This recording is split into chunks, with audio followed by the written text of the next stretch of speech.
And hello and welcome everyone to the comic multiverse where the worlds of nerd meet. I, as always, am your host, Joel, and joining me, as always, is my partner in comic book crime. It's Matt. It's Matt, everybody. How's everyone? How are you, Joel? Oh, I'm doing all right. We were just talking before we started how this is a light week, and because it's a light week in the world of comics, and especially in the world of comic news, this is going to be even more of a random show than normal. Yeah, there's nothing that really happened uh, newsworthy, so yeah, we're just gonna kind of shoot the shit. Yeah, we took some fan questions from the comic multiverse universe from all you lovely fans out there, so we're going to answer those in a bit.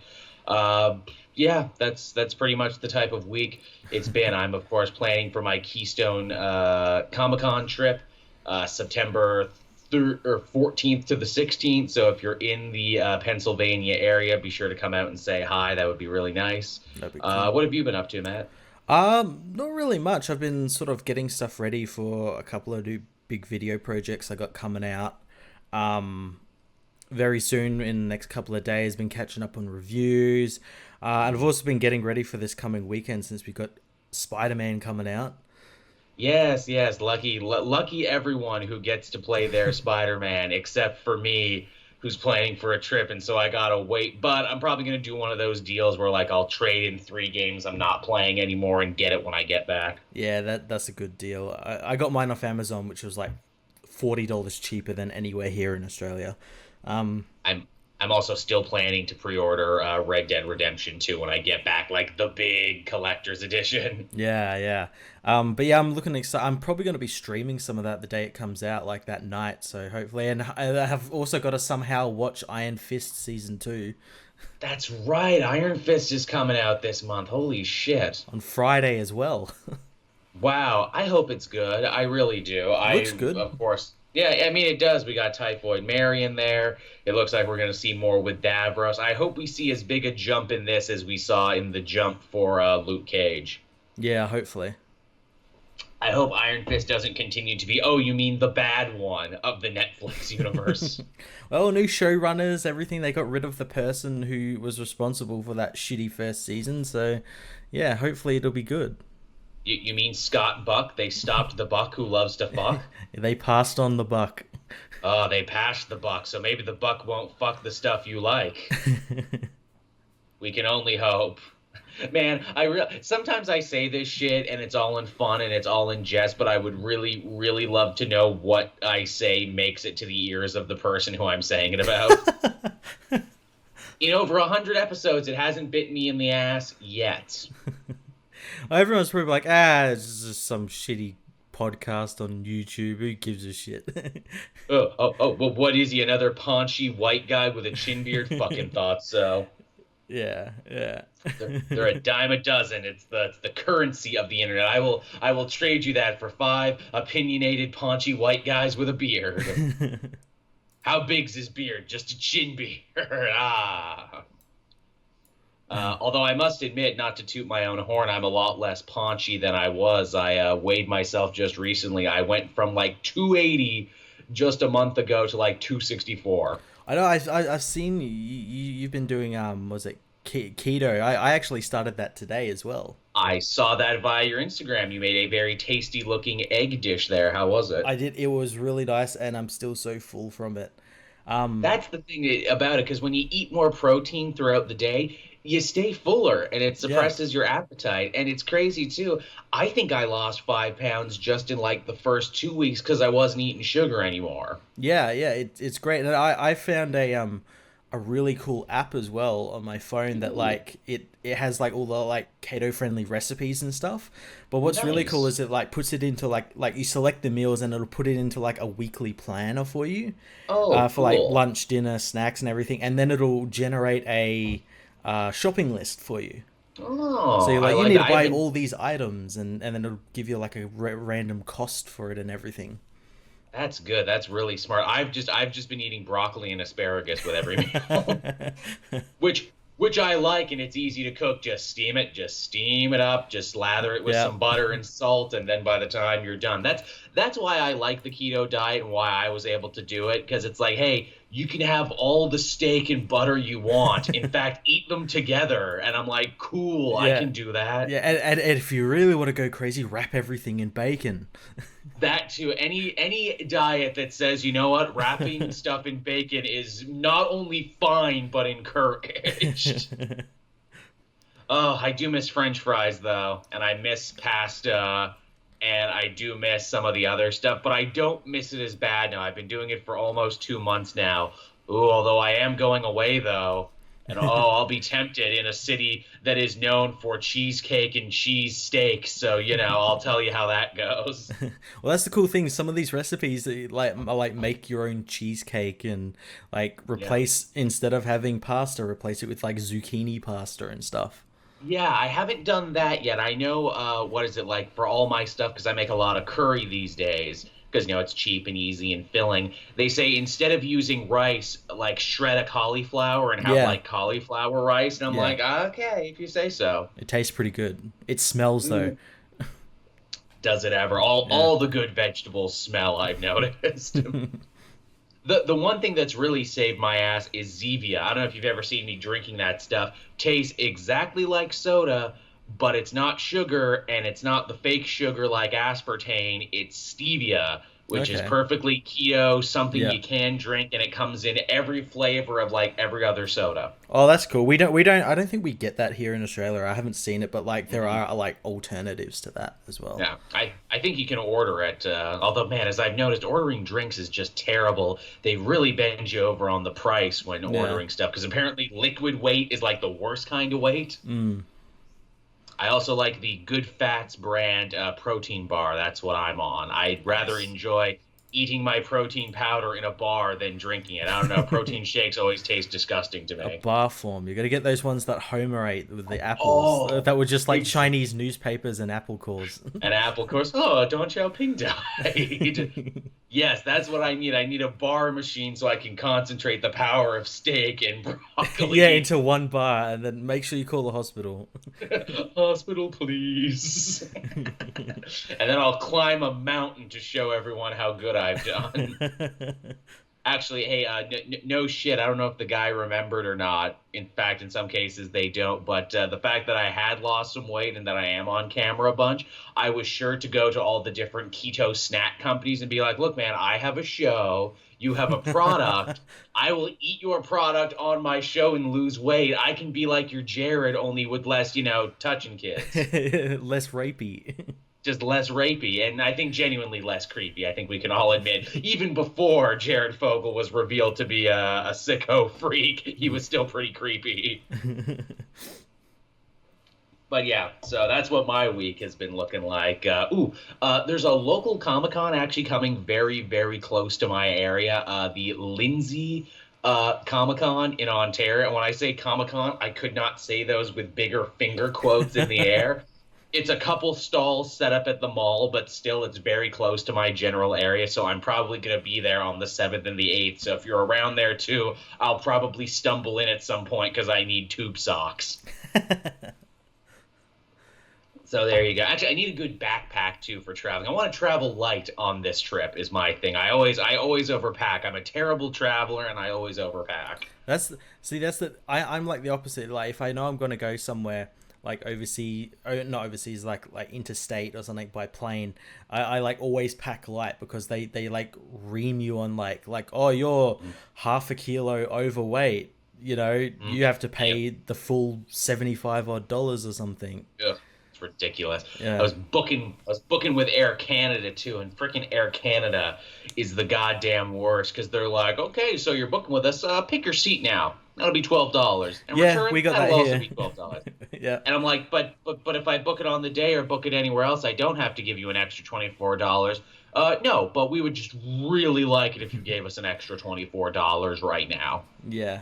Yeah. Oh, and here's some more bullshit too. After we talked last week, we had a whole conversation about debit cards, being YouTubers and getting paid digitally and credit and how we use our money and everything. I got one of the cards that you talked about, and it's been working great for me all week. I'm making all sorts of online purchases I've never been able to buy before. Guess whose system kept crashing every time I tried to use it? Who? Air Canada. The one thing I got it for, the one thing I really needed it for. Apparently, there's like a bug in their authentication system, and it was the worst because at first I thought that it was my fault and there was something wrong with my card. So, like, I was calling my bank and I was calling everything else to try and get it sorted. And then I'm like, okay, well, maybe it's the airline's problem. So then I called the airline, was on hold for hours at a time Oh while god, doing yeah. this. And so that was a nightmare until eventually it found out, like, nope, just the airline's website. They were just giving you the runaround for nothing. Oh god. Booked through a third party site and it was fine.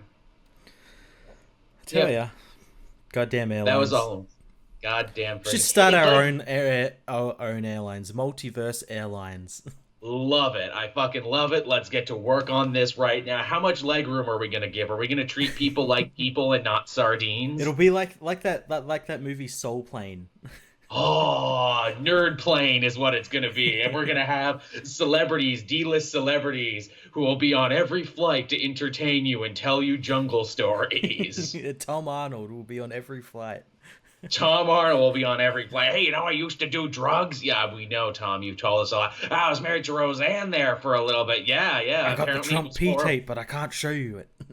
Oh, yeah, that's all I would be asking about. Can I see the P tape? I don't know. What if I buy you lots of drinks? Oh, I'll show you every P tape if you buy me some drinks. I was watching This Is Not Happening to Me, and he actually had a segment on there where he talked about stealing from McDonald's when he was like a assistant manager. From drug addict to McDonald's senior manager to TV writer, comedian, and D-list celebrity. That's the journey I want to go on. We're halfway there. We just need the We're drug halfway. addiction. Ah, hook it into my veins, please. I'd be a terrible drug addict. I'd be like Chris Farley or any of those other fat comedians where it's like, Jesus Christ, Joel, Coke or food, pick one. I would have put the coke in the food. Yeah, which they say is pretty amazing because they say if you do a lot of drugs like that, it like messes with your ear, nose, and throat, and like food shouldn't taste as good if you're on drugs like that. But somehow some of them continue to do Maybe them. that's like their like I can't taste this, but maybe if I eat more of it, I will taste it. You might have cracked the code right there. The John Belushi school right there. I can't taste my meal, and I spend half of the time in the bathroom doing lines. But you know, YouTube can't demonetize us for this, can they? I don't think they can. Yeah, we're past like where manual reviewers stop watching. So Yeah, for real. Fucking YouTube. I'm glad to say they haven't dinged anything of mine in a long time, but yeah, I'm very, very careful of what tags I put in. Like, people will notice I haven't done, like, death of in a long time. I I do that. I could because I'm doing the Death of Superman comic, and they don't flag that, but they'll flag this one when I upload it for Patreon. But I put it as like an unlisted like private video, and it won't even be finished uploading, and they'll be like, oh, that's flagged. I'm like, why? The whole system is just so fucked. uh, Just so I fucked don't from get it. top to bottom. Neither do I. Now, Matt, you were talking about the Spider-Man game there. That's quite fitting because a lot of the questions we actually got from fans involved the Spider-Man game. Oh really? Yes, it really did, but we'll get to those in the second. We're doing these in reverse order. So 2 hours ago, Caleb Wooten asked, and I'm very much jealous of his little avatar picture there. It's him in a Bullet Club shirt hanging out with Cody Rhodes. They had all in this week, so I'm very jealous of this picture. I wish I could have gone to that. But his question is, if you could make one Batman villain a Daredevil villain, who would you pick and why? Okay, so I guess if we could transport one of Batman's rogues to Daredevil's rogues gallery, who would it be? I mean, I think the obvious one has to be Two-Face because they're both lawyers. That would actually be really interesting because you could have the story somehow like how every couple of years they do a story where like, oh, Harvey's fine, he's back as a lawyer, and then something goes Uh, completely wrong, but do that with like Daredevil.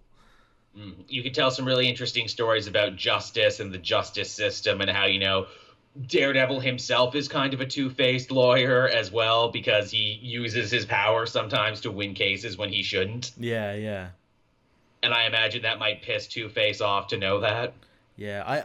I I'd like to see Clayface. And That would be a for the fun sheer one. fact that like I wonder like how Daredevil's powers would Mm. work against someone who's made of clay. Yeah, how good is his sonar sense? Can he tell like, oh, this guy isn't reverberating like normal people? Oh, his organs and everything aren't the same. Yeah, yeah. I know according to the Arkham video games, when, hey, spoiler, Batman sees Clayface disguised as the Joker, his insides actually do look different than everyone else's, but you don't know that until the end of the game. Yeah. I wonder if Daredevil would be the same. That was a good question, Caleb. There. Next up, we have a question from Generation West, good old reliable West, probably one of our oldest fans. Yeah, yeah. West has been around since frickin' forever. He actually asked two questions here that I thought was good. Which he even says this first question might be a little controversial, so don't feel like you have to answer it. You won't hurt my feelings. But that is best Gator diss from creators so far. I mean, my favorite diss on those guys isn't even something that a creator says. It's the self owns and self disses that they've done to themselves. Like, what is it? Their leader de jour, he who shall not be named, that was dragged out into the light and flogged on the Jim Jeffries show just recently. What is it? Him basically crying and having a mental breakdown on Twitter because a bunch of the creators that he likes, who are straight white men, think he's an asshole. But I've done nothing but attack your friends and people you work with. Why don't you like me? That was pretty cool. I found it really funny because like I never really paid attention to that guy. And like No, I'd see his videos and be like, nor should who anyone. gives a shit about them? So I always thought it was like a 15, 16-year-old being edgy and think, it's just nothing. And I was shocked to learn because of that Jim Jeffries show and everyone pointing it out that he's like a 30-something-year-old man. I'm like, Jesus Christ. And a parent. Yeah, Jesus Christ. That's the horrifying thing about the internet age we work in, man. It's one thing for you and I to take comic books and superheroes so seriously because we're still 20 years old, but god damn it, man, it's like you got a family and a mortgage. There's other shit to be, worried about, methinks. Yeah, yeah. It's so strange. It's so strange. But yeah, that what you were saying where he basically like cried and acted like a bitch basically. For Yeah. lack of a better word. Yeah, I thought that was pretty funny. That was pretty good. Again, it reminds me again of a Simpsons bit where it's like, I've done everything wrong. But why is this happening to me? But yeah, so I thought that was funny. Wes, other question here. Worst sequel name slash subtitles in any media. I think Resurgence is a bad one. Resurgence is definitely overused. It, like, in series where it doesn't even make sense to use the term resurgence. The Squeakquel is pretty high up there. Squeakle. Just saying it kind of just puckers my lips and just makes me feel like I smelled something bad in the air when I see the Squeakquel. When they kind of remake a movie but not remake a movie, and instead of making something up they just put like the in front of it, like the Predator. And Matt, you and I are on the same wavelength. Literally, those words were about to come out of my mouth when you said them. You know what? Here, let me reveal something right now. I haven't actually watched anything for The Predator yet. Not because I'm not interested in it. I just haven't done it. Looks pretty good. It's a That's Shane good. Black And film. yeah, exactly. I knew it was Shane Black. I knew I would probably like it. And you know what? I think I'm going to continue to not actually watch any trailers on it until I see the movie. I Yeah. actually want to be surprised on this one. Fair enough. Yeah, I liked the other one, the one that preceded this, Predators. I thought was pretty dope and pretty underrated. That was a really good film. Yeah, it really was. Again, spoiler alert, but Topher Grace in a very unexpected turn near the end. Yeah, that was a good role for him. It was. He played that to his strengths very well. Ba-dum. Next question we have here: Fortress of Comictude. Wouldn't it be awesome to see an animated adaptation of Shattered Grid with all the Power Rangers actors lending their voices? That way you get the original actors without the age being an issue. That's pretty cool. That would be pretty cool. I'm actually surprised there isn't like how like DC has like their animated movies, how there isn't like animated Power Rangers movies or like Yeah. TV show or something. Yeah, who owns Power Rangers now? Didn't they get bought out by someone? They're not. every other week it changes, you know. They keep changing hands. I think it's not Namco. It's one of the big toy companies. I feel Hasbro? stupid. Yes, Hasbro owns them now. Hey, Hasbro, instead of throwing a bunch of money at a new live action sequel to that last Power Rangers movie or doing your own thing from scratch, just literally throw half that money at an animated fan project. You can put it out online, you can put it out on iTunes, and I bet you it'll become a huge smash success. Oh, definitely, definitely. Please do that. And yeah, Shattered Grid, everyone loves it. It just completed this week. I have not read it. I've read a little of it. I have a big plane ride coming up. I'm planning to sit down and read the whole thing, and I know this was like over 2 years worth of material. But again, I'm gonna check it out now that it's all finally collected. Yeah, I'm not reading any of the Power Ranger stuff, but I've heard like good things about it. Oh, it's wonderful. Everyone's saying that this is like Kyle Higgins' magnum opus, his mic drop. And again, he's done the book now. He's finished with Shattered Grid. Mm-hmm. And he's going on to do other stuff. But Marguerite Bennett is coming on the book, and it's actually going to continue from here and be like a multiversal Power Ranger team now. Nice. Yeah, I did see some art where they were like changing colors. Yeah, which I Yeah. think is very clever. Yeah, that's pretty cool. But all right. From here we have Shaman of Animation. He's saying, do you guys think more fans would have warmed up to characters like Riri Williams if there was a separate universe like the Ultimate Universe where you could write stories about them and flesh out their characters like they did with Miles Morales? I mean, that's definitely an option. I think Riri would have had a better chance if Bendis wasn't writing her, was the thing. Yeah, I think like they could easily do them in like the in main universe stuff. It's just the way they were done. Yeah. Yeah. That's the thing. And like, yes, Miles grew by leaps and bounds because he was the only Spider-Man of his universe, but also because, hilariously again, also Bendis wasn't being pulled in a million other directions. The Ultimate Spider-Man book was so good because all Bendis had to worry about was writing Ultimate Spider-Man. Yeah, yeah. Whereas when he came to make Riri Williams, he was doing like literally all these other books and Yeah. everything, and yeah, it kind of suffered from that. Miles suffered too for the same thing when he came to 616, where it's like, okay, so is Bendis going to put some work in here? No, he's going to keep writing like he never stopped. Okay, well, Dan Slott's at least going to be sure to, integrate him into the stories he's telling with Spider-Man. Really? Also, no. Like, it's like he was the new shiny toy, and even Hickman understood how important he was by making him be the one person who survived, like, Secret Wars. But then as soon as he got here, no one had anything for him to do. Yeah, they're like, yeah, okay, we'll just put him over here.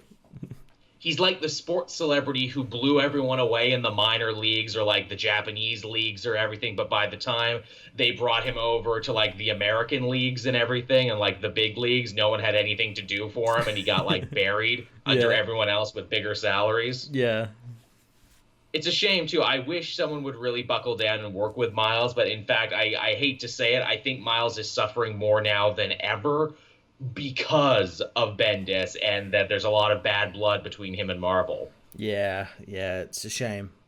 To put it in perfect perspective, Miles has no book now, no word of a new book, even though he's in this new video game that's coming out, and he's going to be in the big Edge of Spider-Verse movie. Riri gets a book, and she has nothing going on outside of comics, but she gets a new book before Miles does. Yeah, and her new book, in my opinion, is where she probably should have started as a character. Yes. Someone not related to Iron Man, her own kind of armor. Yep. Stuff like that. Not to sort of like step on Iron Man's legacy and sort of take over for a while in the way she did, because it kind of made her like suffer. Yeah, it's true. And it's like, and even too, I wouldn't even say it stepped on his legacy. It's just, it happened too quickly. Yeah. Was the thing. Bendis invented her, and then like a month later, she was already Iron Man. I'm like, well, fuck me, that was quick. Yeah. And again, no one assumed that Iron Man was going to stay dead. It's like, well, fuck, now they got new Avengers movies coming out and everything. He has to come back. At least when Thor became unworthy, you're like, oh, well, I don't know where this could go. This could go for a very long time. He's unworthy. Yeah. That part of the character was taken away, but he still stuck around. And he still stuck around. Absolutely. Yeah, whereas like Tony was dead, and goddamn Civil War 2. I know, which is another stupid thing, and also Bendis' fault. He did his own character no service by having a bad event. Yeah. All right. So our next question comes from Secret Podcast. Would love to know when you'll be coming on the Secret Podcast. Well, considering that I just heard about the Secret Podcast right now, You're living up to your name, guys. very much so. I didn't know you existed until right now. So good job on you, sir, for that one. I don't know, what kind of show do you have? What do you want me to talk about? Also, it's rude to invite me and not Matt when Matt is sitting right here. Don't do that in front of my co-host. I wasn't looking at the screen, but I really hope that you pointed the wrong direction. Yeah, I probably did. I probably pointed the wrong direction. Again, I'm not looking at my screen either. I'm looking at questions. I'm 90% sure I pointed the wrong way. To which, to actually answer this guy's question, not make fun, for all podcast inquiries, my emails are always open. Go to the About page on my YouTube and you'll find the email that you can reach me at. Awesome. I also accept money and drugs for my appearances as well. Gotta hit that Tom Arnold high. Gotta get that Tom Hart. Look, money, drugs, or food. Well, that is the rule of podcasting. I'll do it for one or the other. No, I don't accept money. I'm not an asshole. Although, fuck me, if someone actually offered me money to show up on a pod, I'd be like, you're goddamn right. My going rate's 200. All right. Next up, we have one from KT. What is the weirdest movie or show you've seen recently? I gotta think about this one. Weirdest movie. Well, I don't think it's weird because I really like it, but I know a lot of people think it's weird, and that's Twin Peaks. Oh, yes, yes, yes. You saw some more Twin Peaks recently. Do tell. Yeah, yeah. Well, at the start of the year, they had the season 3 or the next season from when the show ended start up and kind of wrap up the story, quote unquote, question mark. Right. I don't know. But yeah, it's so fucking weird. If anyone wants to see like weird, just go watch episode 8 of that series. Without like, no, even if you don't know anything about it, just watch it and your mind will just melt. That's good to know. Something I saw, again, I was just kind of screwing around on Netflix one night. I wanted to see a Western. I had heard good things about Bone Tomahawk, but never actually finished it. I got film. It is. I got 5 minutes in and had to do something else. I finally watched it from start to finish, and yeah, it's really good. It's kind of got like a Sam Raimi thing going on, where everything is dark and violent, but everything is also funny as well. Yeah. There's a dark humor to it. There's a wonderful dark humor, and hey, if you love Westworld, a bunch of Westworld actors keep showing up in bit parts. Yeah. My favorite bit is like, oh, again, it's a joke where it's like, quick, someone get the professor. He'll be able to tell us what's going on here. And the professor is a Native American guy. In fact, it's the Native American guy from Westworld. Who, that guy must never age because he looks exactly the same in 2015 as he does now. That guy's immortal. And they're like, oh, can you help us, Professor, fight these evil natives who have come and taken our people? No. Why? Because you're an Indian? No, because I don't want to die. Yeah. That's why. I need to watch that movie again. I haven't watched it since it came out. It's really good. You got Sid Haig there early on in the beginning. You got David Arquette, Jack from Lost in a good part. Yeah, goddamn Kurt Russell. Kurt Russell, who, man, it must be hard to get Kurt Russell back to do a Western film where it's like, hey, man, you're in arguably maybe one of the greatest Western films ever made. Would you like to come do this shoestring budget Western movie that's like weird and also funny and slightly paranormal? Yeah. But yeah, that was a good one. Again, if you're in the market for a weird, interesting Western movie, check out Bone Tomahawk, everyone. It starts slow, but you'll be happy you stuck with it. Yeah, it's a great film. Yeah. All right, next one we got here is from Gary. What's your favorite D&D class, and what would it take for you to play with fans? I'll let Matt go first. What's your favorite RPG class, Matt? Because it doesn't just have to be D&D. I'm kind of a sucker for rogues. Rogues are pretty good. In my games that I have played 2 barbarians. One was like one of those special dwarven barbarians with the spiked armor. One was a half-orc. I'm playing a Eladrin warlock currently in the game I'm doing right now with my friends from high school. That one's pretty fun, although I'm a total glass cannon and I hate how easy it is to kill me and knock me out. So I got to keep running into my problem. And I played one Dark Elf Ranger that I was a fan of. Yeah, I like I Rangers as well. Rangers are good because again, Rangers are kind of like everything. They're really good starter classes. Like, hey, you want melee, you can do it. You want spells, you can do it. You want a pet, you got that too. And they're so customizable too, depending on what subclasses you take. Yeah. As far as the second question, what would it take to play with fans? Well, I wrote this on Twitter the other day. I've been writing a campaign for like the longest time, and I keep saying one day I'm going to finish it. When I do, I'm going to try and do my own streamed D&D show because those are really fucking popular these days. Yeah, yeah, I'd love to do one of those as well. Like, I know I've got like Tabletop Simulator, and that comes with like all like the D&D stuff and everything, and you can easily play that with multiple people. Yeah, absolutely. Again, it's like it's learning the systems. I've been a player. I've never been a DM before, but I want to try. I think I'd be good at it. As far as fans go, well, I tell you what, I'm going to reach out to the people I work with first, and then if I don't get enough people, then I'm going to start reaching out to fans. But yeah, there's an ideal crew I would love for it. You, obviously, because we've only talked about it forever. I'd like to get maybe Josh, because I know he seemed kind of interested when I floated it to him, and he's a first-time player, and you got to have at least one first-time player for the show because it's a nice POV for everyone. Dylan seems like he'd enjoy that kind of thing, although I don't know what his schedule looks like. And hell, Carrie, my wrestler buddy, I'd like to get him in one because obviously he knows good characters. He brings his own props. He brings everything. But yeah, that's one I would definitely like to do at some point. Yeah, that'd be great. Yeah, again, if I can ever find the time for it when I'm ever not on 3 shows. Because that's the other thing. Doing a D&D thing, and especially DMing a D&D thing, that's like hours of work every week. And on top of it, you have to be a coordinator because you got to get everyone together on a semi-regular basis. Yeah, yeah. Like, I have just one game, and I love playing it. I dread it, though, because we played it on Sunday for the longest time, which Sunday is right now when we record this show. And it was such a nightmare to be like, okay, you got to write and record a review, then go play D&D, then do this show with Matt, all in the span of one time. Those were nights when I'd be up to like 5 in the morning just to try and finish everything. But yeah, so I hope that answers your question there, Gary. Next up, we have one from Generic Black Guy. What's your favorite event? His is Fear itself. Favorite comic event? Ooh,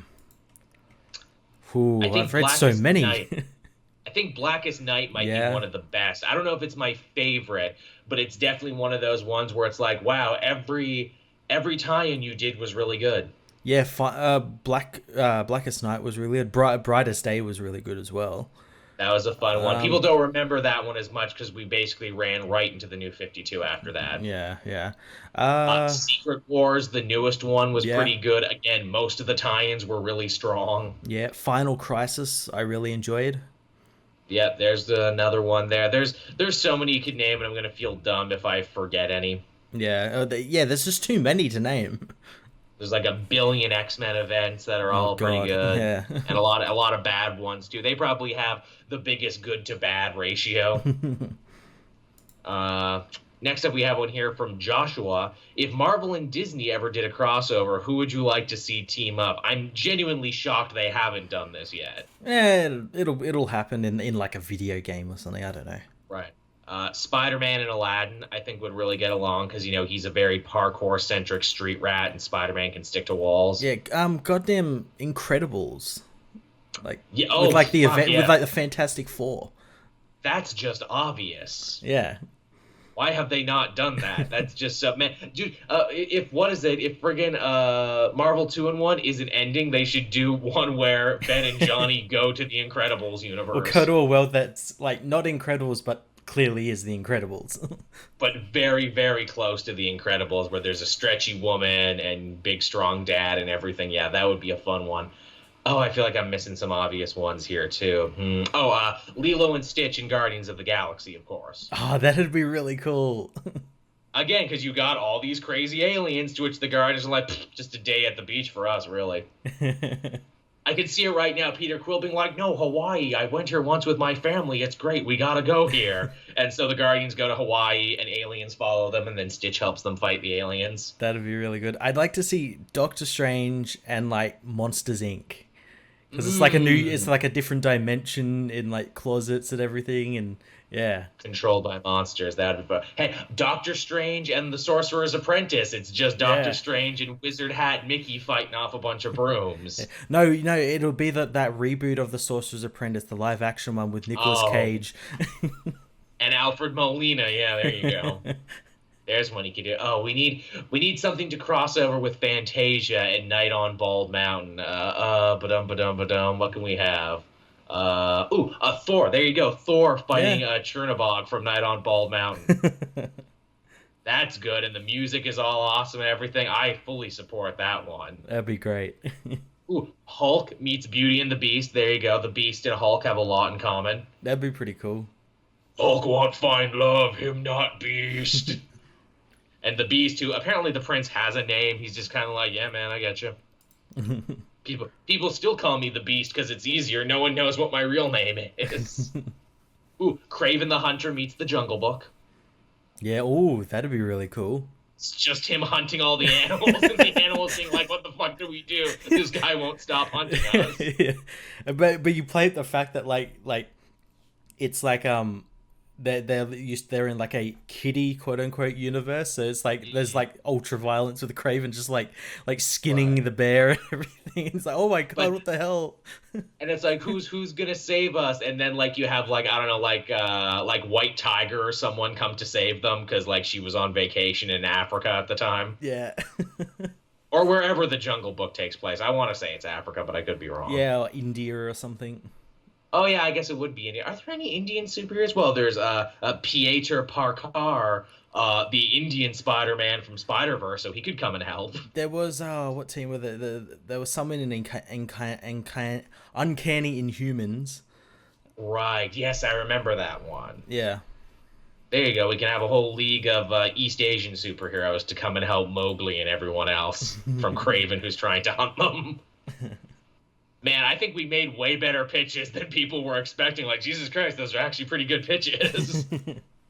Hey, again, Marvel Comics, they're doing the Looney Tunes DC crossovers right now. You have all of these Disney characters. Why don't you do something with them? You could print money again. Yeah, just do little one-shots. You can make them for all ages. I think those would be great sellers. Yeah. But don't do it 2 years in a row because it's cute the first time, but then the second year it's like I don't want to read about Daffy Duck and the Joker. That sounds tedious. These all sound tedious.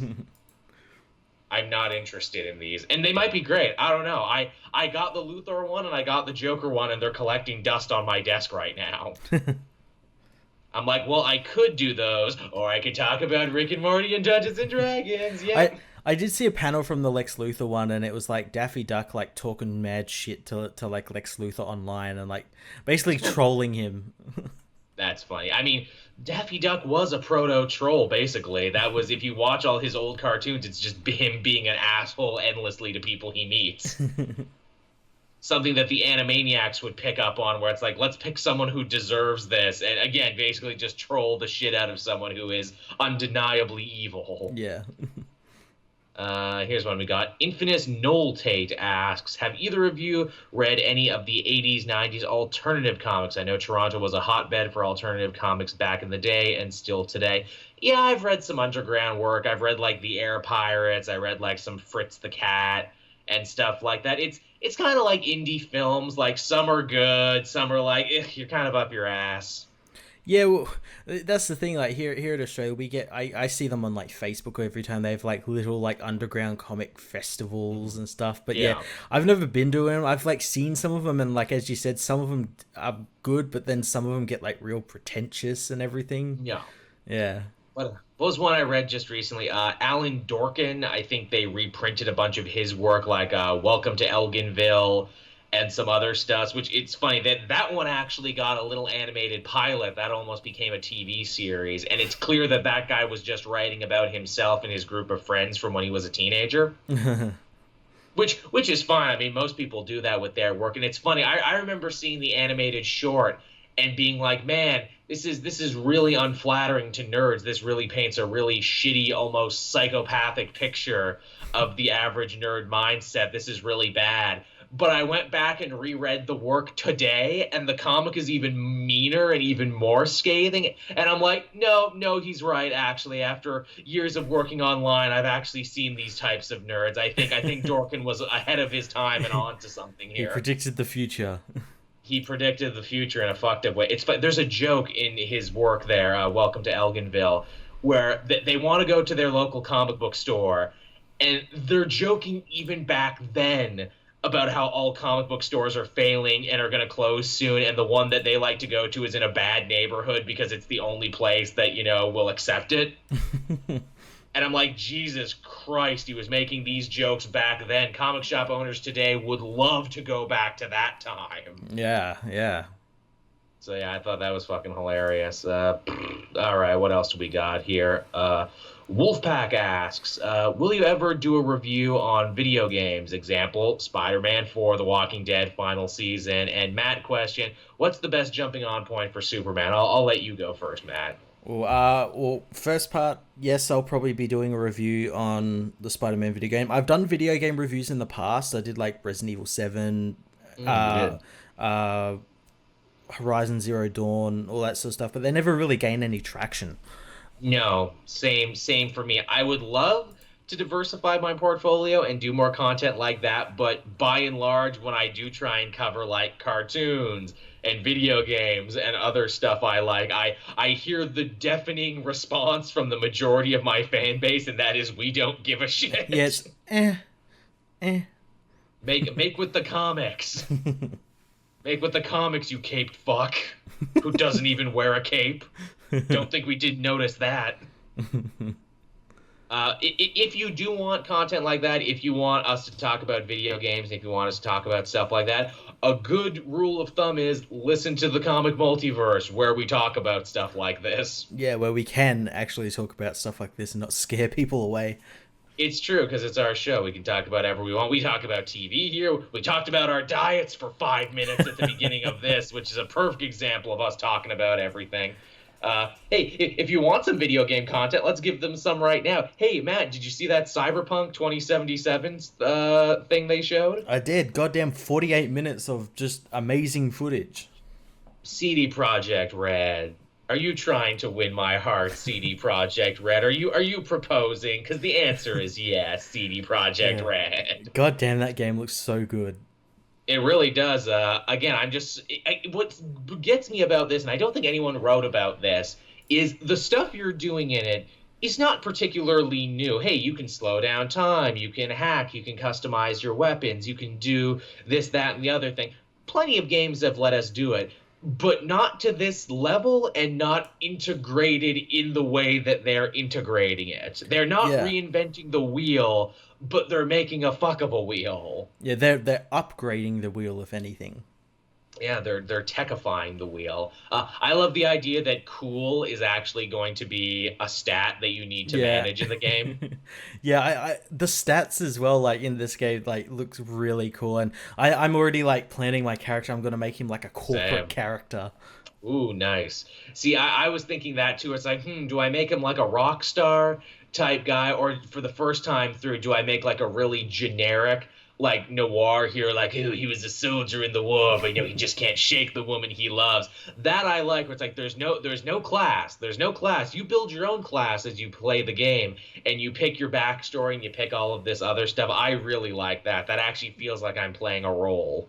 And yeah, it's fluid in like that. Like you're not locked off. Like, oh, you're a warrior, you can't use bows or magic. Like fuck Yeah. that. You could use whatever you want. And you will use whatever you want. Here's a shotgun that shoots through walls, and you can shoot people off at the legs if you want and shoot their arms off. And I'm just like, I don't want to admit this is giving me a bit of a boner, but you just just gotta put that away for a bit to play the game. That looked really good. Did you see the little snippet there they had for Anthem as well? I did. I don't really give a shit about that game, to be honest. I Like, kind of looks I like everything else. Like we were talking before, like Destiny and everything. and Warframe and how they're Yeah. all starting to run together. I wasn't interested at first because again, this just looked like a Destiny type thing. What kind of won me over is how they said they were going to be handling the role playing aspect of it, and that is in your hub world, in your hub city. That's where you role play, and that's where you do that kind of stuff. And then when you take missions in the outside world, that's where you can either solo it or join with people, etc., etc. And I'm like, all right, that's an interesting kind of splitting of the atom on this one. I actually do kind of want to see how that's handled, if only for that reason, because no one, I think, has really been able to marry the this is a role playing RPG with choices and repercussions, and this is also a multiplayer game you can play with your friends. Yeah, yeah. Suppose that's interesting, but I'm intrigued to see how they're gonna handle it. Because Same. like their last game wasn't too good. No, but arguably that game wasn't even really made by them. It was made by other people, and this is the game all the good people were working on. True, this is the game that all the good people were sniped from that other game. To go work on it with. God damn it! Thank you for killing the Mass Effect franchise dead Yeah. Oh, EA are good at that. They've killed that. On their way to killing the Star Wars franchise. before it's even started. Where it's like, guys, where are all these new games you're supposedly working on? It's been threes now, and we haven't seen anything. Well, what the fuck are you working on? That's what I'd like to know. Yeah, what the fuck are you actually working on? The skins that are just Google image searched images put on the clone troopers. That's actually true, by the way. I do not doubt it for a second. All right, next up we got Josh Burke here. What would be your ideal Justice League team and your ideal Avengers team? Ooh. I kind of really like the lineups both books have now. Yeah, it's kind of like the perfect lineups they've got at the moment, where it's like a mixture of like comics, the animated series, and like Avengers is like the kind of like movie sort of team with a mixture of like popular comic book characters. Yeah. Yeah, I quite like how they're doing it right now, actually. I think both Jason Aaron and Scott Snyder both more or less had the same ideas in mind when picking their teams. Yeah. So, yeah, hope that answers your question, Josh. I mean, for me, I would just put Green Arrow on every team, and Matt would clearly just put Superman on every team. Yeah, so. and I do that, and I'd probably like maybe take Batman out of the team since in a lot of iterations he's always against being on a team. So like, Yeah. why are they keep putting him on a team? Just take him out. I know. Replace him with another rich person like Green Arrow. There you go. Just remove Batman, replace Green Arrow. Jason Horn asks, what indie comics do you want to read? I highly recommend Punk Rock Jesus. Yeah, I think I'd like Punk Rock Jesus. I think the person who wrote Punk Rock Jesus wrote something else I actually really enjoyed, and I always meant to double back and read that. What am I? What was that one called that I saw recently that looked really good? It was it was by Jeff Lemire. Gideon Falls. Right. Right. I mean, for me, it's basically everything everyone tells you to read. I'd like to read Wayward. I'd like to read The Wicked and the Divine. I've read an issue of Saga, and again, just got so busy I couldn't finish reading it. But apparently now's a good time to read Saga, because apparently there's like a big gap in the release schedule on that one. Yeah. Yeah, because again, it's basically like, whenever the writer has a chance. Yeah. We'll get there. Amazing Spider-Man. What would your pitch for a Power Rangers comic be? My pitch for a Power Rangers comic would just be my pitch for the movie, and that would be a tongue-in-cheek 21 jump streeting of the Power Rangers mythos. Yeah, that'd be pretty cool. Where it's a 90s period piece and everyone admits it's stupid and everyone's winking and nudging at each other. I don't think they'd make that. Or I'd go full-on Watchmen with it, with a bunch of characters who aren't the Power Rangers but are clearly supposed to be the Power Rangers. So basically that edgy short that got made. No, it wouldn't be that edgy. It would be nerdier than that. It would be like Billy becomes the Ozymandias of the team because he's smarter than everyone else, and he realizes that they just literally keep fighting the same battles over and over again every day. and I'd have Lord Zed be like a kind of bad guy, but I'd also kind of have this idea to be like, hey, I'm an alien warlord, but my army is comprised of, mutants and robots and demons and everything else. Back on our home planet, we were all warring races, but here I've united them all together on one under one flag in the name of conquest. That'd be pretty cool.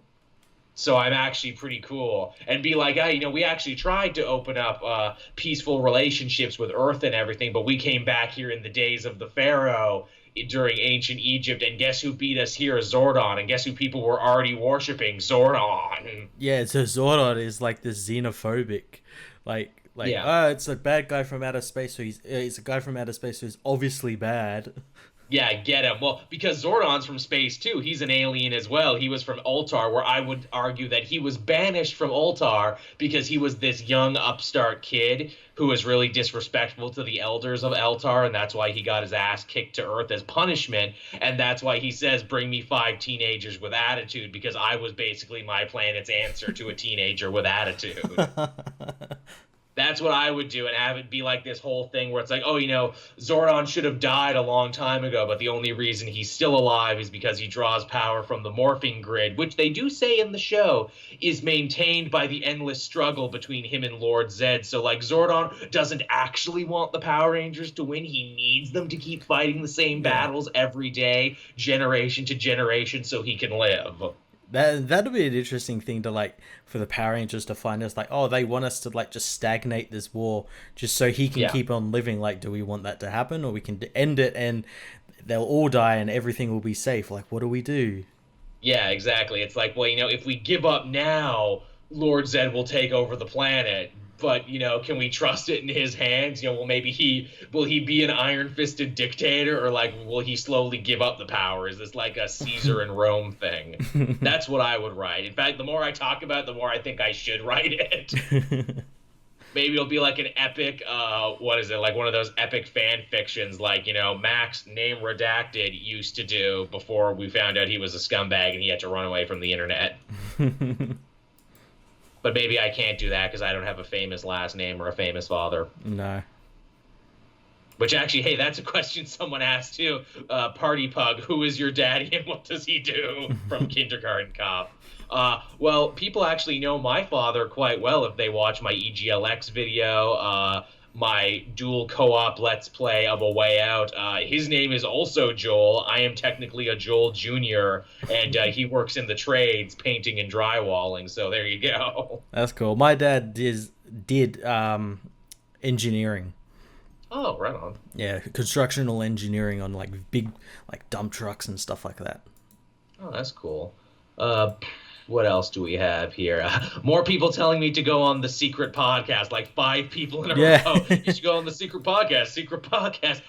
Are you all just hosts of the secret podcast and you're all asking at once? I kind of feel like you might be. I know this trick because Matt and I pulled the same trick when we worked at Name Redacted. In fact, you guys are almost impressing me. I see a lot of myself in you. Nova asking us, what do you hope to see in the Spider-Man PS4 game? Any particular costume, villain, character, etc., etc.? Well, I might have seen a leaked picture of all the costumes that are going to be in the game, and I gotta say, one of my favorite ones is in the game. I'm not going to say which one until the game comes out, and I get it. But I think I caught a glimpse of it too. Let's say hypothetically, is the armored Spider-Man in there? Not the Iron Man armored Spider-Man, but the silver armor. I think so. I know there is they've got the updated version of that, the one that he had I think recently, or used an armored one within the last 5 or 10 years. Because if there's no Future Foundation and there's no Black and Silver Spider-Man, 0 out of 10. It has to have these things. Also, I'd like the Superior Spider-Man costume. That one quite grew on me. That was a good one, especially if they can actually get the little claws on it too. Yeah, that's what I was hoping with the Iron Spider that you can get from the Avengers movies. I was hoping that they do the legs that shoot out the back. I'm oh, that'd be so cool. But I don't. Apparently every suit actually comes with its own power. Spider-Punk actually does some sonic stuff. Yeah. and everything, to where I'm like, all right, if my favorite suit didn't make it in, that's okay because you actually made them more than cosmetic. You actually made them do a thing. Yeah. Eric asks us if you could write your favorite hero, Green Arrow, and Matt's favorite hero, Superman, in a crossover story, what would you do? Hmm. Well, I'd just do like kind of like what's happening in Action Comics at the moment, like a small crime sort of thing, and like Green Mm. Arrow's been following it or something, and it heads into Metropolis, and he's got to team up with Superman to fight like Bruno Mannheim or something. That'd be a good one. I would try and pull it back to the Eden Corp because Eden Corp was the group of eco-terrorists that Oliver Queen fought the first time he died, and when Superman was unable to save him. That's like the biggest moment I can think Yeah, of that I is remember that. Superman and Green Arrow related. That, isn't also Dark Knight Returns and, oh, he cut my arm off with his heat vision because he's a dick working for Reagan. Yeah. Alternatively, I team up Oliver Queen and Clark Kent. Yes, that would be a fun one Like because, like yeah, Clark has to interview Oliver or something. I like that. That actually also kind of happened in Max Name Redacted Superman American Alien. Yeah, yeah. And that was kind of a fun moment to see them, like how they kind of get along and everything, and how first he thought he was a dick, but then he told him his story of surviving the island and he thought he was less of a dick. Yeah. That'd be a fun one. Step Kick King asks, in a few weeks, will you guys be doing a spoiler cast full review of Spider-Man for the PS4? Matt will. It will take me longer to get the game and finish it, but I'm sure once I'm done, we will talk about it. It'll probably take me a while to finish it too. I want to take my time with it. There you go. We'll do that once we're done. Yeah. Jonathan Eli Beck, if you had to recast the Avengers with actors from the golden age of Hollywood, who would you choose? That's such a smart question, and I saw this. I wrote down a list. Well, firstly, what are we considering the golden age of Hollywood, like years wise? Like, Like 1930 to like 1950, I think. okay. Hmm. So for my Hulk, I would have Marlon Brando. Yeah, yeah. He could I'm get fat and everything for it. Yeah, I'm talking like Streetcar Named Desire, Marlon Brando, like when he was still kind of jacked, but clearly had the anger. Stella, Hulk smash, Brando smash. That'd be a good Which one. that would fuck up the timeline too to have Jarrell also be the Hulk, but back in black and white. I mean, Cary Grant is Iron Man, obviously. Yeah, yeah, That just yeah. I can see that that. just goes without saying. Clark Gable would be Doctor Strange because he's already got the mustache for it. Yeah, and the voice as well.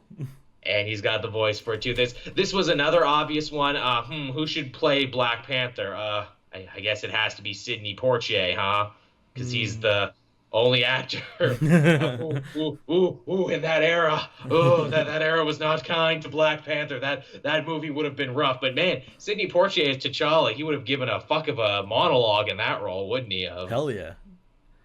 Charlton Heston as Nick Fury Sr. Oh, definitely. It's funny because he played kind of like a Nick Fury character in True Lies, Yes, he did. and he even had an eye patch and everything.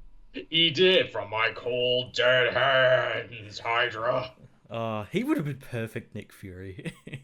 He would have. It's just a shame Charlton Heston became what he came later in life. He would have been awesome. But you know what? That's fine because Nick Fury's kind of a D-bag too in the comics, so it's Yeah, all right. yeah. He's even better for it.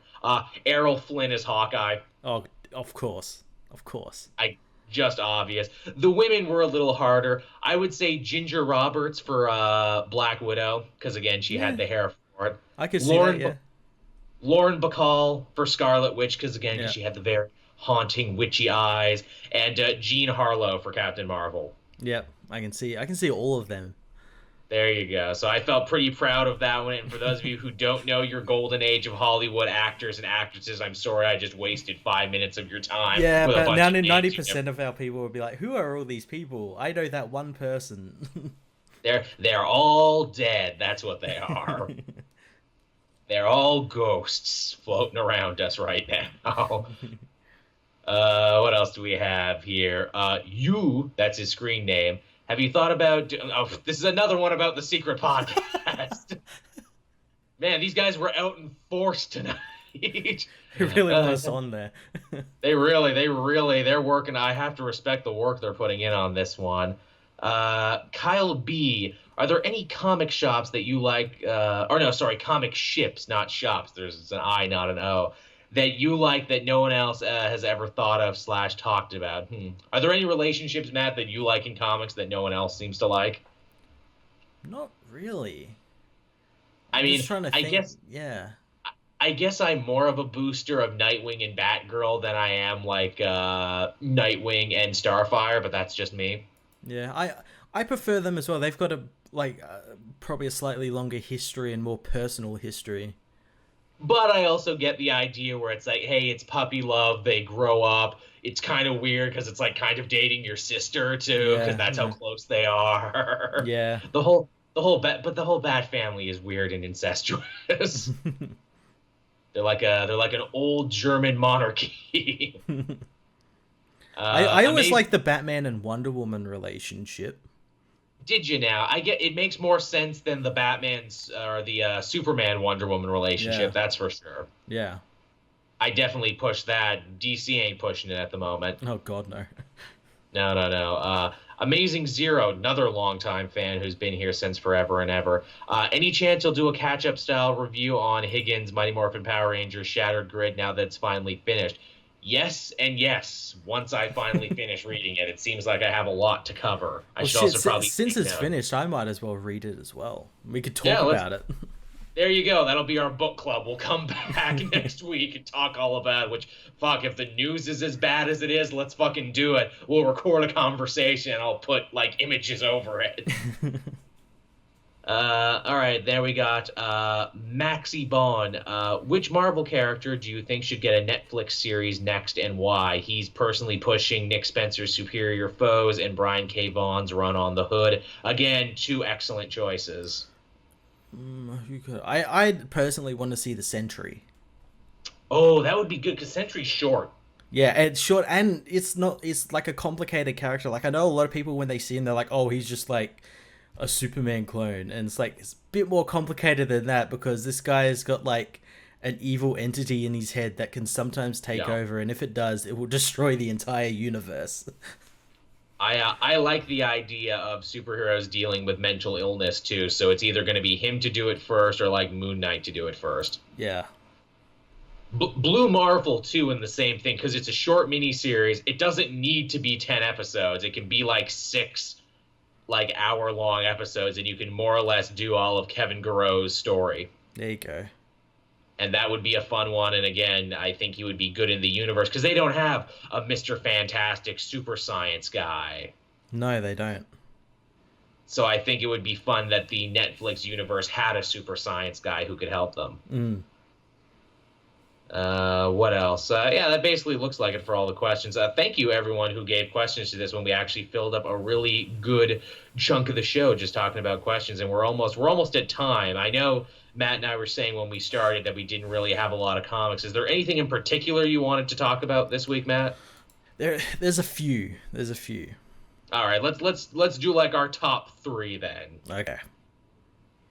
You can go first. Pull up my list here. So, yeah. So like this last, well, technically last week, but I only got to it this week. Injustice 2 actually finished its entire run. With 72 issues. The finished finger quotes until they start working on Injustice 3. Well, yeah, and still that's what I said, and still in my review they until they start working on like another game or they want to do something. But the cool thing is they've left kind of like no wiggle room into like, oh, just before the game all this shit happened. None of that happened. So the last like 5 or 6 issues were like kind of weird because they were like really lighthearted. Interesting. We got like Killer Croc and Orca's wedding. Oh yeah, Which was really cool to see. There was a really cool part. There was like a tense part where like Ra's al Ghul, because he's in control of the Suicide Squad now, as like the device that can blow up their head, and he's like, "Oh, am I gonna do it?" And he's like, "No, I'll let you guys go and live a happy life," and and deactivates their bombs and everything. And Ra's al Ghul actually dies, like proper dies, like at the hands of Gorilla Grodd. He gets his head crushed in. I love which is Grodd. good. Yeah, and Grodd at this point is being mind controlled by Brainiac, Right. so that's really cool. And yeah, it's just like these last couple of issues with like Aku in Gorilla City, where like Solivar gets killed by Deadshot, and Oh no. Man Bat gets his head blown up, and Oh just like all no. this like terrible stuff. And then like the last two issues are really bittersweet because it's Bruce or Alfred who's came back from the Lazarus pit, but he didn't come back right.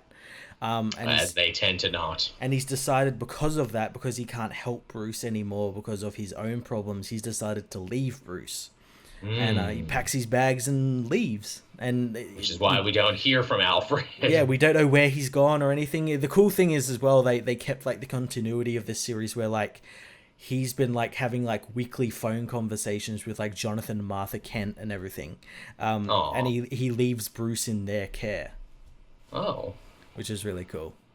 I like that. That's fun. Yeah, so that series ended like really well, you know, from something that was like a video game tie-in comic. Should never have been as popular or as well written as it Yeah, was. and gone on for as long as it did, and like It's every issue it, was so good.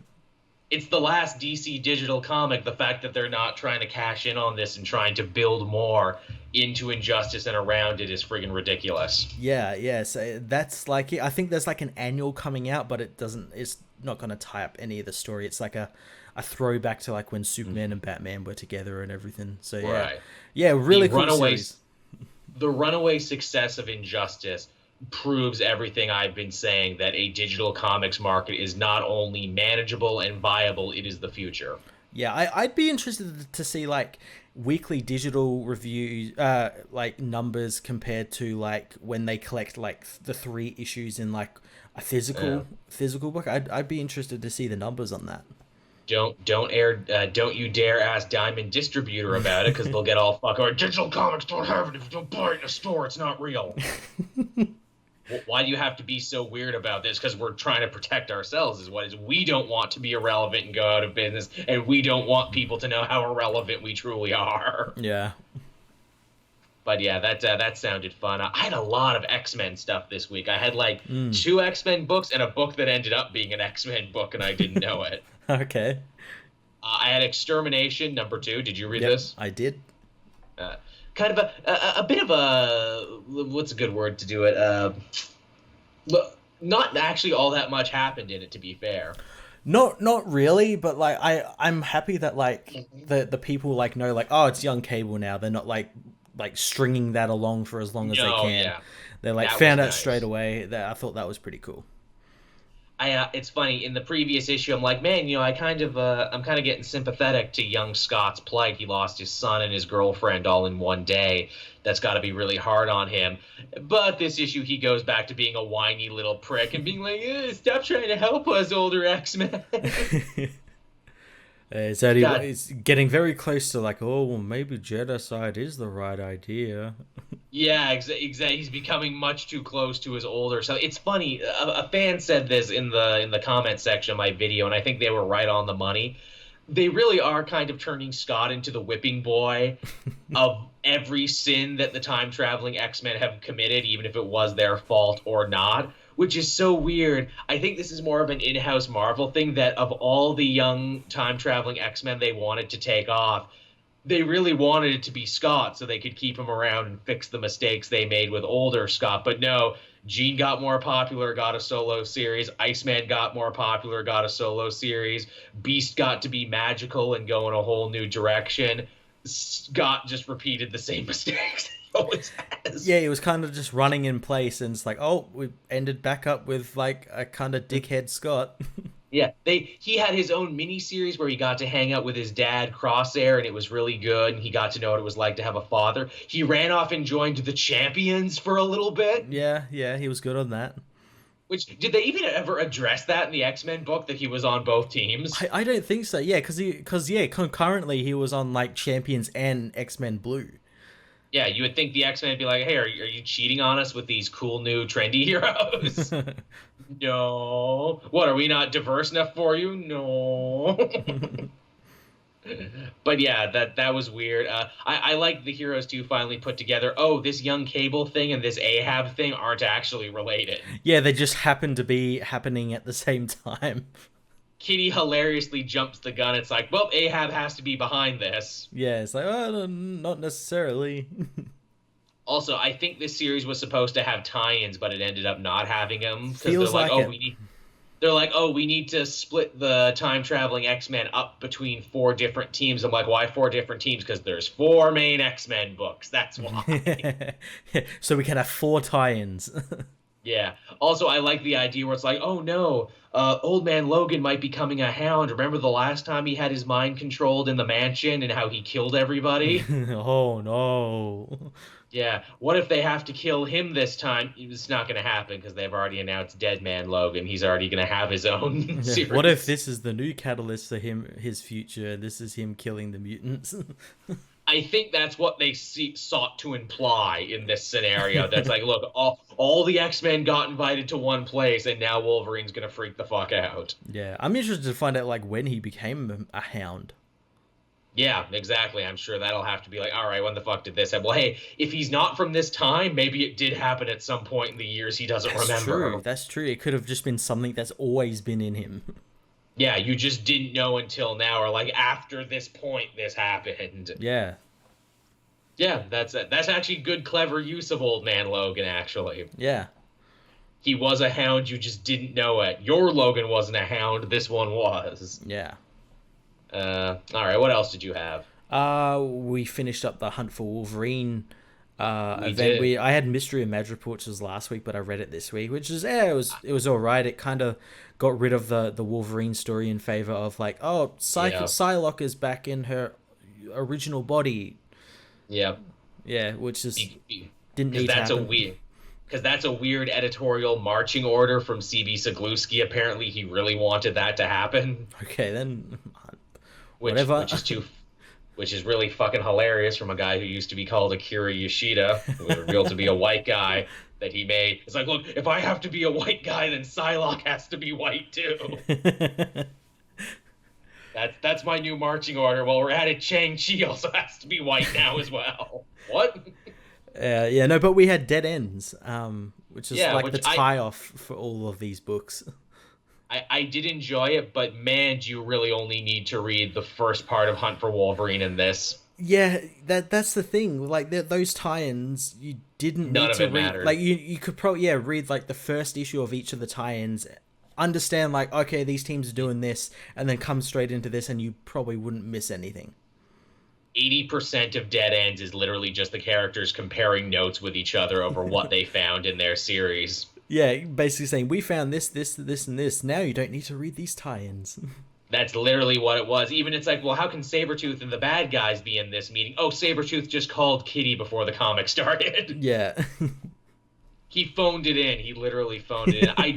I do like the image of Iron Man and Daredevil actually going to the X Mansion and actually hanging out. That feels like a fuller, completer Marvel universe. Yeah, I like that as well. I thought that was really cool. And Iron Man flying with Firestar and Storm to stop a big thing. Yeah, the villain as well, the new villain Persephone is she. Mm. I like that they built her a corporation or like her image over the course of those tie-ins, but like this is like Yeah. the issue that's sort of sealed. Like, okay, yeah, she's kind of a big villain. She's killing kids. Yeah, that's like, you can't ask for a better villainous debut than that. Oh, I killed 12 children. Yeah, and again, like kind of bringing it back to those tie-ins because of that database that Tony found. Like she knows everyone who is or will have an X gene. Yeah, and that's what she's holding over the X-Men's head, being like, hey, stop looking for Wolverine or I'm going to keep killing children. Yeah, and apparently she has Wolverine in space. I Or guess. somewhere with Yeah, hot claws. I don't know. yeah, very strange. I respected Charles Soule for all the Greek tragedy imagery he went with there. Obviously, Persephone was, one of the wives of Hades, a kidnapped goddess of the underworld and everything. And even her company, Soteria, Yes. that's like savior in Greek, and it's also like a Greek festival honoring manly hero men like Wolverine. Ah, that's cool. Yeah, so keep your eyes open for more Greek stuff in this because it seems Persephone's whole deal is Greek shit. Oh, that's cool. Yeah. I wonder, is she an actual literal queen of the underworld, or is that where Wolverine is? Is he underground? Is that the thing? I that feels like something the characters are going to put together eventually. Oh yeah, they're gonna do like another set of tie-ins. Oh yeah, On for Wolverine 2. where they We go to the promise stuff will library. actually happen this time, guys. Man, like again, like I don't hate these Hunt for Wolverine things. I'm actually enjoying most of them, but man, it feels like Wolverine. It's taking him as long to come back as he was dead. It really is. It really is. It's like, oh my god, either come back to life or get off the pot. Seriously. Yeah, Jesus Christ. At least there isn't like a dead ends issue 2. This one leads into his new series, so I'm guessing it's all going to be explained in there.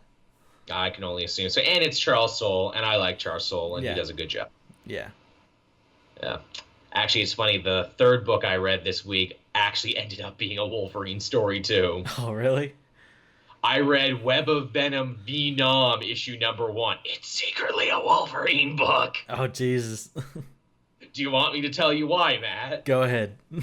So this is amazing. So again, in the main Venom book, Eddie has a new mentor, Rex Strickland, Mhm. who was a Vietnam soldier who was bonded with the Grendel suit, which was made by the symbiote god back in Vietnam. This was a secret project that Nick Fury Sr. put together to try and help America win Vietnam. Mhm. It started off pretty good, but as the symbiotes tend to do, eventually they just started killing everyone, not the people they were sent to kill. Shocker, right? So now he has 6 alien costumes running around in the Viet Cong, and it's going to A, costume the war. Pfft, that's funny. And it's also going to, like, get him in a bunch of trouble. So he's like, I need to send in the ultimate tracker to go hunt down these symbiote monsters. Hey, Logan, do you want to do this for me? That's cool. And There's a good reason for him to be there. It's a good pull, and also Logan doesn't pop his claws once in this issue because this is like Logan pre-adamantium skeleton. Yeah, yeah. So he'd have like the bone claws or like no claws at Yeah. all. This is just him when he was a really good soldier who could heal. So they like go, and it's totally Predator. It's totally Apocalypse Now. There's so many references to famous Vietnam movies in this. They meet Rex, who is like, he's been fighting his own symbiote for like weeks, and he knows they're weak against fire. And so they do this whole crazy thing. It's fucking everything. It's extreme, but it's good. It's You're a making good me want to read this book now. Man, again, it's now is the time to get caught up on Venom. I think there's like 4 or 5 issues of the main book, and then there's this little side book that explains the origin of Rex. Oh Jesus, I'm so tempted to. Oh, it gets even better. So we knew his name was Rex Strickland. Guess what his code name was? What? Tyrannosaurus. Oh God. Tyrannosaurus Rex. He's a sexual Tyrannosaurus. That's literally what it is. I'm like, God damn it, none of this should work, but Donny Cates makes it work. Oh, that's great. It's wonderful. I thoroughly enjoyed this book. Did you have anything else? That's basically all I had this week that was worth talking about. I did have like another. I actually had a Venom centric book.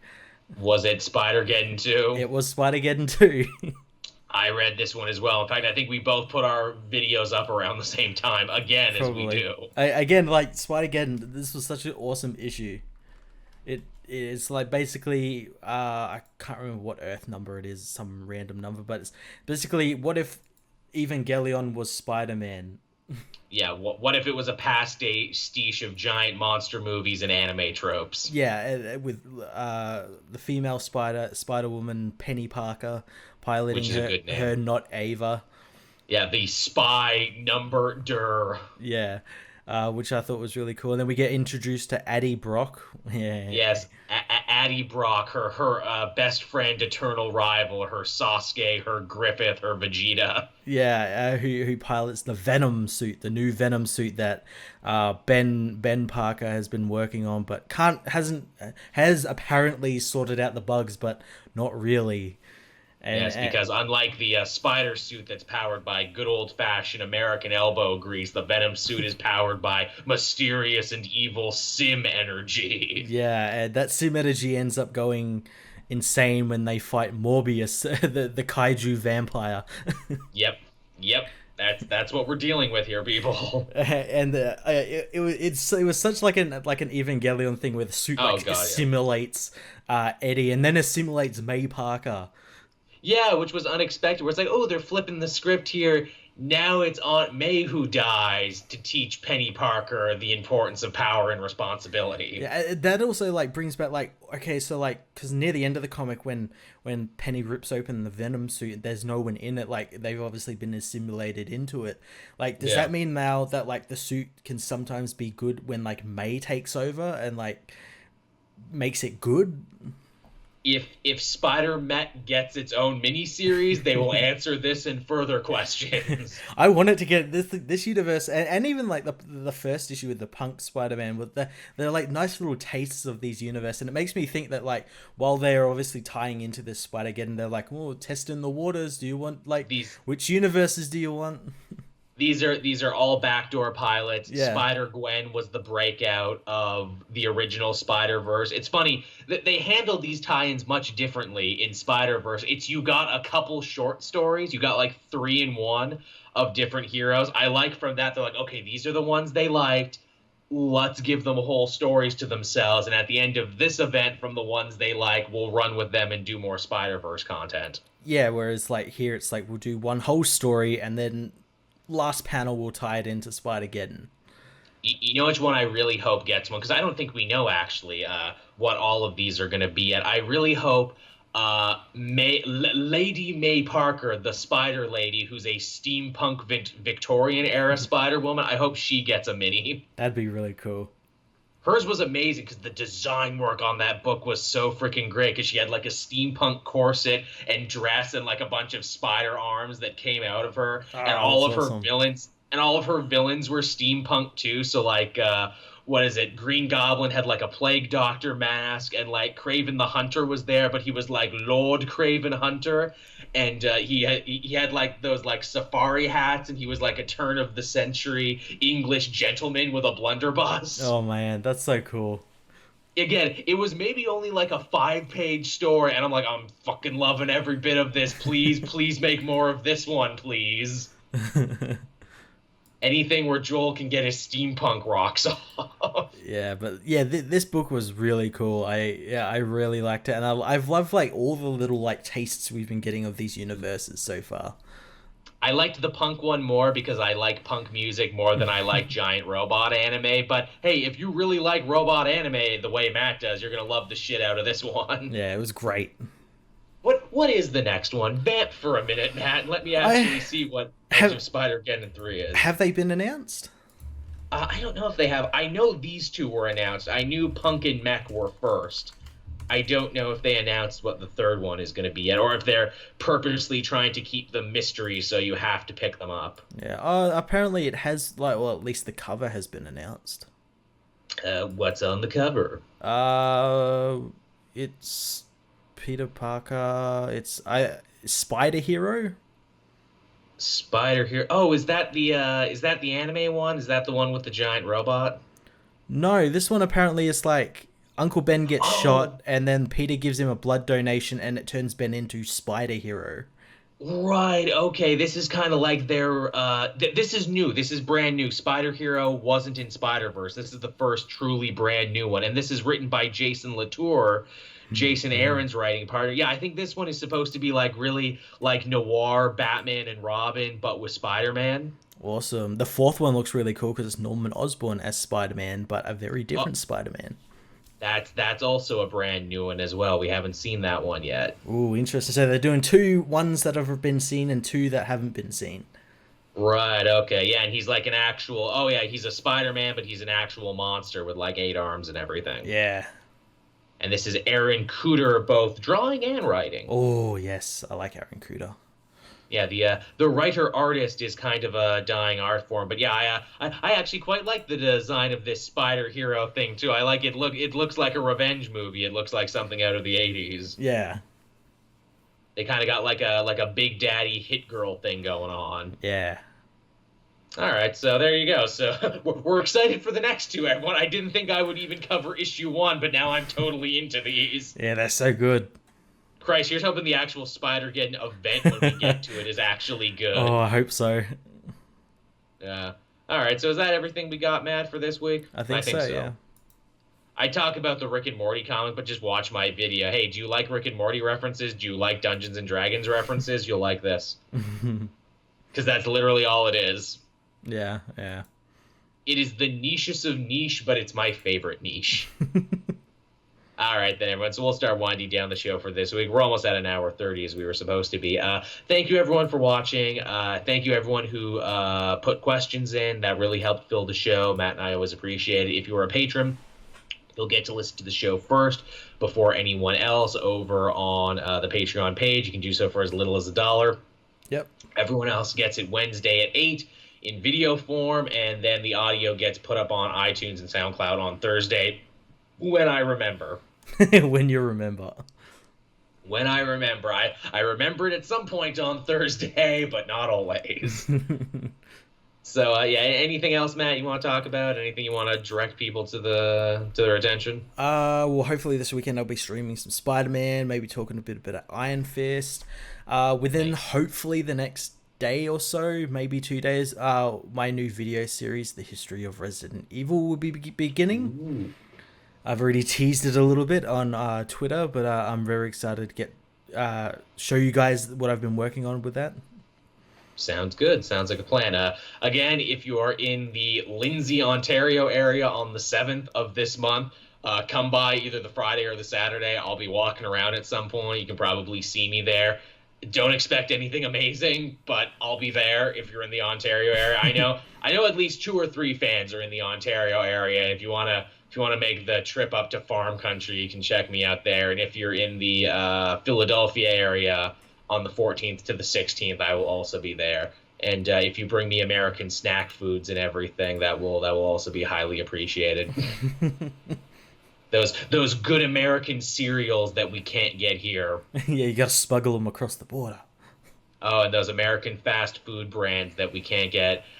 Man, they got a Shake Shack in Philadelphia. Is Ooh. the thing. I know I've never had Shake Shack. I'm like, but how can I work this out with dinners and everything? I'm like, oh, you know what a champion move would be?